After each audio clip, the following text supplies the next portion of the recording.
உலகிலேயே அதிகமான ரேபிஸ் பாதிப்பு இருக்கும் நாடு இந்தியா. பிரபு உடம்பு என்னமோ ஆகுதுரே, சிலுக்குது. அதை விட முக்கியம், இந்தியாவில் தமிழ்நாடு தான் நம்பர் 1 இடத்துல இருக்கு ரேபிஸ் பாதிப்புல. யாரோ ஓட்டு போட்டா யாரோ சொத்து சுகம் வாங்குறது இல்லையா, அது மாதிரி தான் இதுவும் பயம். சார் ஆக்சுவலாக வந்து எனக்கு நடந்த ஒரு இன்சிடென்ட் தான். என்னோட அம்மாவுக்கு தான் கடிச்சது ஆக்சுவலாக நாய். எது தெரிஞ்சுக்கிட்டீங்களா? இப்போ புரியுதா? சூப்பர் பெரியப்பா, மேல சொல்லு மேல. ஸ்டில் கடிச்சு ஒரு 6 இயர்ஸ் ஆகுது, 6 to 7 years ஆயிடுச்சு. ஸ்டில் அதனால அவங்களுக்கு ப்ராப்ளம் இருக்கு.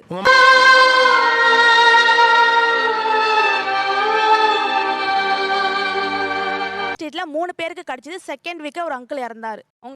என்னாச்சுங்க? உங்க அம்மாவே கடிச்சிருது. உங்க அம்மா உயிரோட இருக்க மாட்டாங்கன்னா நாளைக்கு போய் அந்த இடத்துல போய் நீங்க ஃபுட் வைப்பீங்களா நாய்க்கு? பேசாம கோயிலுக்குள்ளேயே மணி அடிச்சுக்கிட்டு இருக்கலாம், புண்ணியமாவது கிடைச்சிருக்கும்.